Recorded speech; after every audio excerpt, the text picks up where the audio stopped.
السلام علیکم ورحمۃ اللہ وبرکاتہ۔ میرے عزیز ساتھیو، امید ہے آپ بخیر ہوں گے۔ اللہ تعالیٰ آپ سب کو شاد و آباد رکھے۔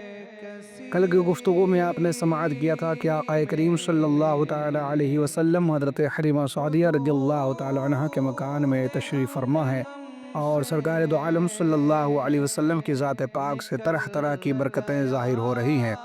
حضرت حلیمہ سعدیہ رضی اللہ تعالیٰ عنہ کہتی ہیں کہ میرے آقا کریم صلی اللہ تعالیٰ علیہ وسلم جب 2 سال کے ہو گئے تو میرے سرکار اپنے مقدس پیروں پر کھڑے ہو کر کے میرے سرکار نے چلنا سیکھا، اور میرے آقا علیہ الصلاۃ والتسلیم چلنے لگے۔ جب چلنے پھرنے کے میرے سرکار قابل ہو گئے تو آقا کریم علیہ الصلاۃ والتسلیم نے اپنی والدہ محترمہ حضرت حلیمہ سعدیہ رضی اللہ تعالی عنہ سے عرض کیا، امی جان، میرے اور دیگر بھائی بہن روزانہ صبح کو کہاں چلے جاتے ہیں؟ حضرت حلیمہ سعدیہ رضی اللہ تعالی عنہ کہتی ہے کہ وہ بکریاں چرانے جنگلوں میں جاتے ہیں۔ حضرت حلیمہ سعدیہ سے میرے سرکار نے ارشاد فرمایا، امی جان تو پھر کل سے ہم بھی جائیں گے ان کے ساتھ۔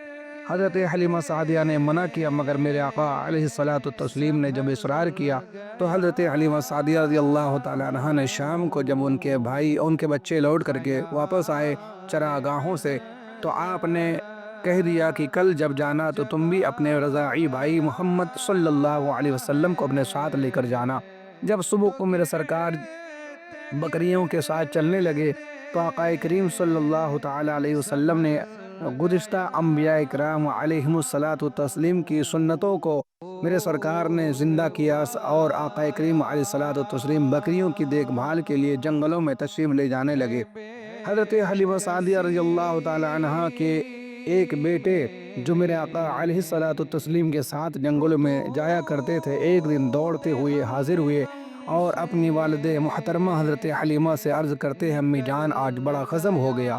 انہوں نے پوچھا کیا بات؟ وہ عرض کرتے ہیں کہ امی جان، میرے بھائی محمد صلی اللہ علیہ وسلم کو آنے والے 3 یا 4 لوگ تھے، اور انہوں نے سفید قسم کا لباس پہنا ہوا تھا، بڑے صاف ستھرے خوبصورت لباس تھے ان کے، اور وہ آئے اور انہوں نے محمد کو صلی اللہ علیہ وسلم ان کو زمین پر لٹایا اور پھر ان کا سینہ چاک کر دیا۔ حضرت حلیمہ سعدیہ اور ان کے شوہر بدحواس ہو کر کے دوڑتے ہوئے پہنچے تو دیکھتی ہیں کہ آقا کریم صلی اللہ علیہ وسلم تشریف فرما ہے ایک ٹیلے پر، ایک پتھر پر۔ حضرت حلیمہ سعدیہ نے آگے بڑھ کر سرکار کو اپنے سینے سے لگایا، سرکار کی پیشانی چومی، اور پھر بڑے پیار اور محبت بھرے لہجے میں پوچھتی ہیں، بیٹا کیا ہوا؟ تو آقا کریم علیہ الصلاۃ والتسلیم نے ارشاد فرمایا، امی جان، 2 آنے والے لوگ آئے اور انہوں نے مجھے زمین پر لٹا دیا۔ ان کے کپڑے بڑے صاف ستھرے تھے، سفید لباس پہنے ہوئے تھے، اور انہوں نے میرا سینہ چاک کیا اور میرے سینے سے کچھ نکالا اور پھر کچھ اندر رکھ کر کے انہوں نے میرے سینے کو سی دیا۔ پھر رحمت عالم صلی اللہ علیہ وسلم نے اپنے سینے مبارکہ کو دکھایا تو حضرت حلیمہ سعدیہ دیکھ کر حیران ہو گئیں کہ سینے پر واقعی نشان بنے ہوئے تھے۔ حضرت حلیمہ سعدیہ سرکار کو فوراً لے کر اپنے گھر واپس آ گئی۔ ان کے شوہر نے کہا، اے حلیمہ، لگتا ہے کہ اب ہم ان کی کما حق حفاظت نہ کر سکیں گے، لہذا انہیں ان کے والدہ کے پاس پہنچا دینا چاہیے۔ حضرت حلیمہ سعدیہ رضی اللہ تعالی عنہ اس واقعے کے بعد سرکار کو لے کر فوراً مکہ شریف حاضر ہوئی حضرت آمنہ رضی اللہ تعالی عنہ کے پاس۔ حضرت آمنہ رضی اللہ تعالی عنہ نے جب دیکھا تو آپ نے پوچھا، اے حلیمہ بہن، کیا بات ہے؟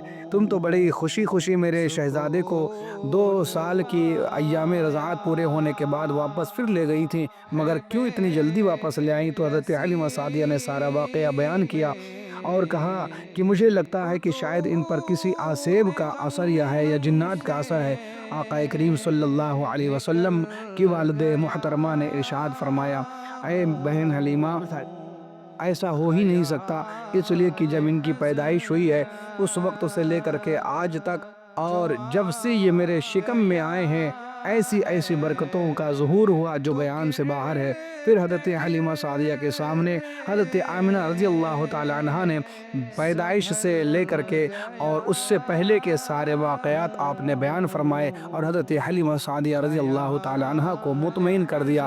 میرے آقا کریم صلی اللہ علیہ وسلم اپنی والد محترمہ، والد ماجدہ حضرت آمنہ رضی اللہ تعالی عنہ کے آغوش محبت میں تربیت پانے لگے، اور میرے سرکار صلی اللہ علیہ وسلم وسلم اپنی والد محترمہ کے ساتھ مکہ شریف میں رہنے لگے۔ انشاءاللہ العزیز آگے ہم سرکار کی سیرت بیان کرنے کی مختصر انداز میں کوشش کریں گے۔ آپ سے گزارش ہے کہ آپ نے اگر ابھی تک ہمارے چینل کو سبسکرائب نہیں کیا ہے تو کر لیجیے، تاکہ سرکار کی سیرت سن کر کے اپنے ایمان اور عقیدے کو آپ بھی تازہ کر سکیں۔